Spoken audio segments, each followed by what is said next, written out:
अस्सलाम वालेकुम warahmatullahi wabarakatuh। उम्मीद है आप खैरियत से होंगे। आज का जो हमारा एसएलओ है ये 14.7 एसएलओ है, यूजेस ऑफ सर्किट कंपोनेंट्स, यानी कि जो सर्किट होते हैं उनके कंपोनेंट्स जो से होते हैं उनको कहाँ कहाँ पे यूज़ कर सकते हैं। तो ये कुछ सर्किट कंपोनेंट्स हैं जिसके बारे में हम आइडेंटिफाई करेंगे। तो शुरू करते हैं, लेकिन शुरू करने से पहले मैं आपसे रिक्वेस्ट करूँगा कि मेरे चैनल को सब्सक्राइब ज़रूर करें और इसी तरह से दूसरों को शेयर करें ताकि वो भी इससे फ़ायदा उठा सकें। तो लेक्चर शुरू करते हैं। Identify circuit components and describe their uses in daily life. तो इनमें कौन कौन से सर्किट हम कंपोनेंट डिस्कस करेंगे। उसमें स्विच आता है, बैटरीज आती हैं, फ्यूजेस, वेरिएबल रजिस्टर्स और कैपेसिटर्स। तो ये कुछ टॉपिक्स हैं जो हम स्टडी करेंगे। स्विच है, बैटरी है, फ्यूजेस, वेरिएबल रजिस्टर और कैपेसिटर। ये अंडरस्टैंडिंग में आता है और अंडरस्टैंडिंग का मतलब ये है कि आपको अच्छे तरीके से इसकी नॉ होनी चाहिए। तो सबसे पहले स्विच की बात करते हैं। स्विच को उर्दू में असल में कहते हैं बटन, यानी कि किसी चीज़ को चलाना या बंद करना। तो ये इसका सिंबल जो सा है वो मैंने बनाया है रेड कलर में। तो आप देख रहे होंगे ये रेड कलर में सिंबल है, ये ओपन है और जो आगे है ये क्लोज़ है। यानी कि अगर ये इस तरीके से होगा तो इसका मतलब है कि सर्किट जो सा है वो ओपन है, यानी कि करंट या कोई भी चीज़ जो सी वो इसके अंदर से मूव करके नहीं जा सकती।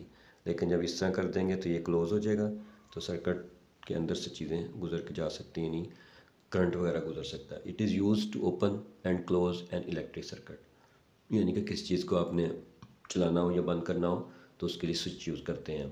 Disabling and enabling the flow of the electric current.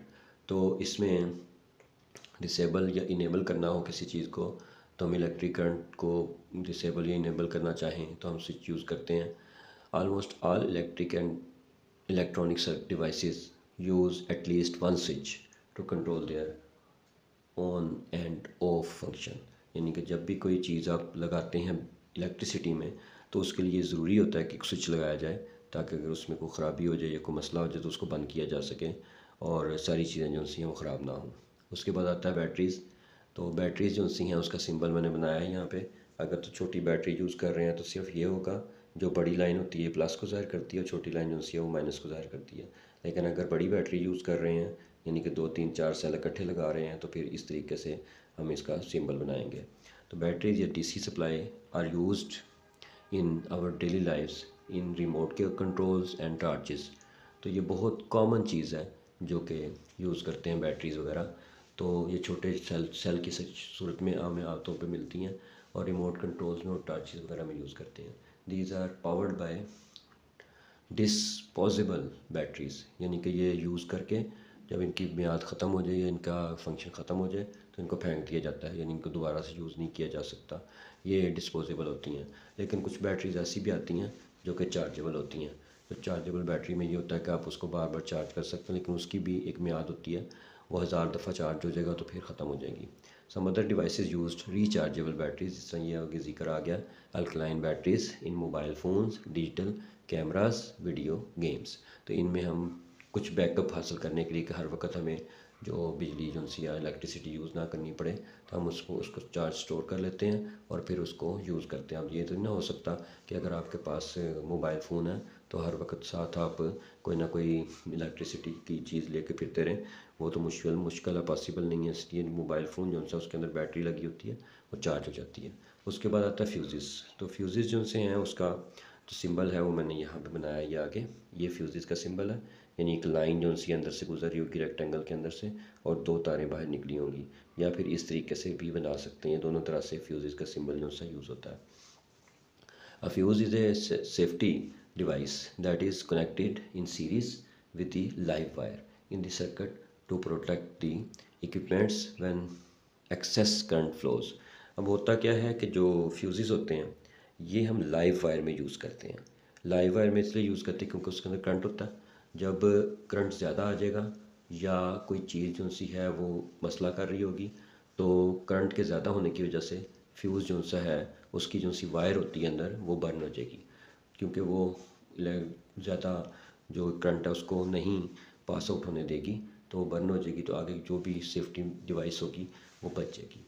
तो उसके बाद कहता है कि to protect the excess current of flow, it is short, यानी कि जो से ये आपका फ्यूज़ेस होते हैं, it is short and thin piece of metal wire.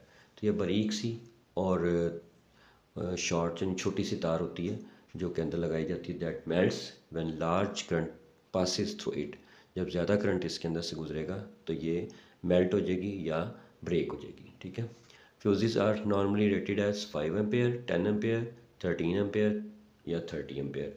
It depends कि आपने कितनी चीज़ें लगानी हैं, कि अगर आपका करंट जो सा है वो 4 एम्पेयर गुजर रहा है तो अगर वो 5 एम्पेयर या उससे ज़्यादा हो जाएगा तो वो चीज़ मेल्ट हो जाएगी। अगर 10 एम्पेयर का लगाया तो फिर करंट जो सा है वो 10 एम्पेयर से कम होना चाहिए। Switch off the main before changing any fuse.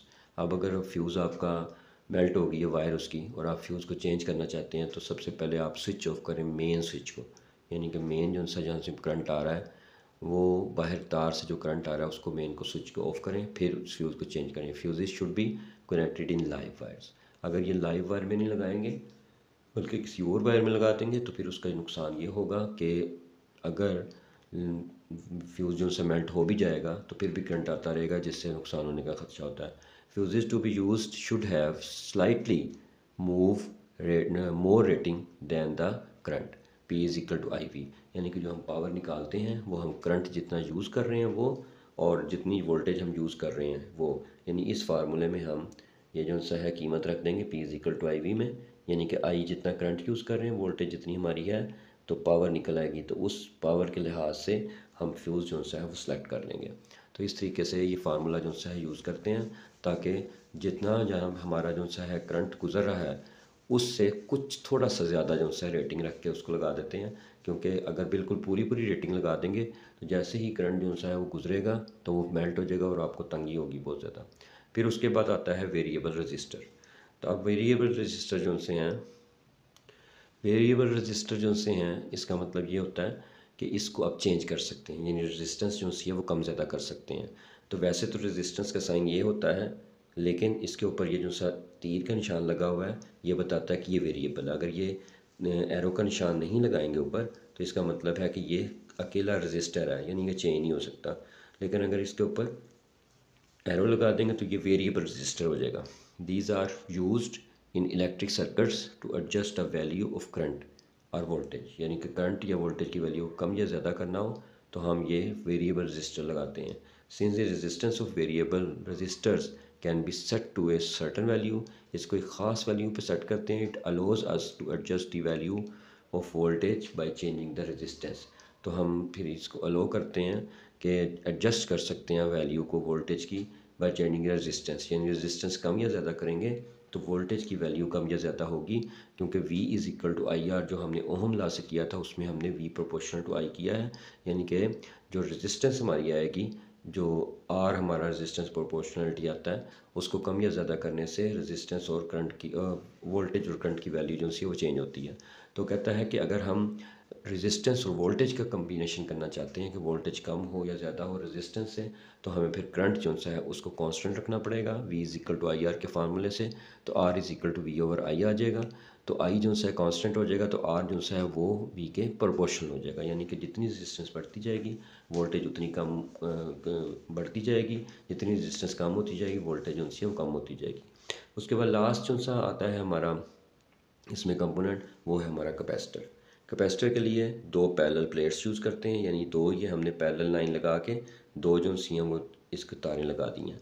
तो इस तरीके से हमने इसका सिंबल बनाया है कि दो पैरेलल प्लेट्स को अगर लगा दें और जिसके ऊपर चार्ज स्टोर हो उसको कैपेसिटर्स कहते हैं। It is a component which store energy in the form of electrical charges. तो ये जो हमारे पास बैटरियाँ यूज़ होती हैं जिसमें हम चार्ज स्टोर कर सकते हैं वो असल में कैपेसिटर्स लगे होते हैं अंदर, यानी पैरेलल प्लेट्स लगी होती हैं जो कैपेसिटर का काम करती हैं, जिसका इसके लफ्ज़ से ज़ाहिर है इसके कैपेसिटेंस का लफ्ज़ जो सा है, यानी कितनी कैपेसिटी है उसमें चार्ज स्टोर करने की, वहाँ से कैपेसिटर का लफ्ज़ निकला है। It is used in fans, camera flash, audio equipments, AC to DC converters, sensors, energy storing devices, safety circuits, charge couple devices और ट्यूनिंग सर्किट्स वगैरह में यूज़ होता है। और ये मैंने जो भी डिवाइसेस बोली हैं सारी की सारी ये ये जो भी मैंने डिवाइसेस बोली हैं इनमें सब में चार्ज स्टोर होता है। ये स्टोर कर लेती हैं चार्ज को और उसके बाद इनको चार्ज जो सा है वो स्टोर करने के बाद उनको यूज़ कर सकती हैं। तो इस तरीके से कैपेसिटर्स जो से हैं तकरीबन हमारी ज़िंदगी में बहुत जगह पर यूज़ हो रहे हैं। और जो अगर आपको इसकी आसान सी एग्जांपल चाहिए तो वो ये है कि जब आप टीवी ऑन करते हैं, अपना एलईडी ऑन करते हैं, तो उसके सामने एक लाइट लगी होती है छोटी सी। जब वो ऑफ़ करते हैं उसको तो वो लाइट जल्दी से बंद नहीं होती, बल्कि कुछ देर के बाद बंद होती है, क्योंकि उसके अंदर कैपेसिटर लगा होता है। वो कैपेसिटर जो होता है उसका काम यही होता है कि पहले चार्ज स्टोर करता है, फिर वो एलईडी को चलाता है ताकि एलईडी को नुकसान ना हो। इसी तरह जब बंद करते हैं उसको तो वो एलईडी तो बंद हो जाती है, लेकिन चार्ज जो है वो आहिस्ता आहिस्ता डिस्चार्ज होता है ताकि एलईडी जो है ख़राब ना हो। तो इस तरीके से वहाँ ये हमारे पास कॉमन एग्जांपल है कैपेसिटर की। तो इस उम्मीद है कि आज का लेक्चर जो है आपको पसंद आया होगा, जिसमें मैंने आपको ये 14.7 एस एल जो है पूरा करवा दिया है और इसमें मैंने सर्किट कंपोनेंट्स के बारे में इसका बताया है। तो ये कुछ सर्किट कंपोनेंट्स जो से इसकी जो से यूजेस भी बताए हैं और इसी तरह से इसके जो से वो सिंबल्स हैं वो भी बता दिए हैं। तो उम्मीद है कि आपको लेक्चर समझ में आ गया होगा। नेक्स्ट लेक्चर तक के लिए इजाज़त दीजिए। अस्सलाम वालेकुम रहमतुल्लाहि व बरकातहू।